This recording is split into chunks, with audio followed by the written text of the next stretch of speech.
میں پھپھو کے گھر رہنے آئی تو وہ فوراً مجھے کالا لباس دے کر بولی، اسے جلدی سے پہن لو، اور ایک کمرے کی طرف جانے سے مجھے سختی سے منع کر دیا۔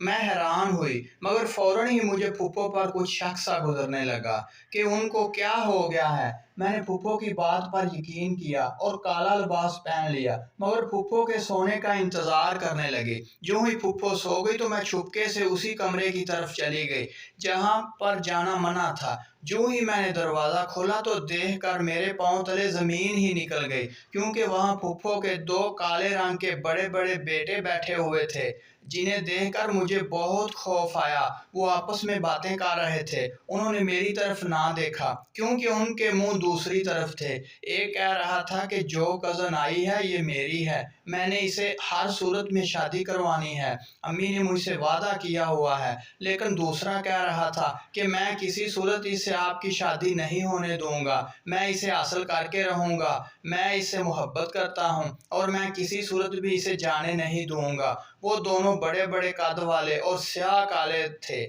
مجھے ان کو دیکھ کر خوف آنے لگا تھا۔ میں فوراً وہاں سے نکلی، باہر آئی تو پھپھو سو رہی تھی۔ میں نے باہر کا دروازہ کھولنے کی کوشش کی مگر کنڈی لگی ہوئی تھی۔ مجھے ایسے لگنے لگا تھا جیسے میرے ساتھ کچھ برا ہونے والا ہے۔ میں فوراً پھپھو کے کمرے میں گئی۔ پھپھو کی چارپائی پر تکیے کے پاس چابی پڑی ہوئی تھی۔ میں نے وہ پکڑی اور بھاگ کر باہر کا دروازہ کھولا اور اپنی جان بچا کر پھپھو کے گھر سے بھاگ گئی۔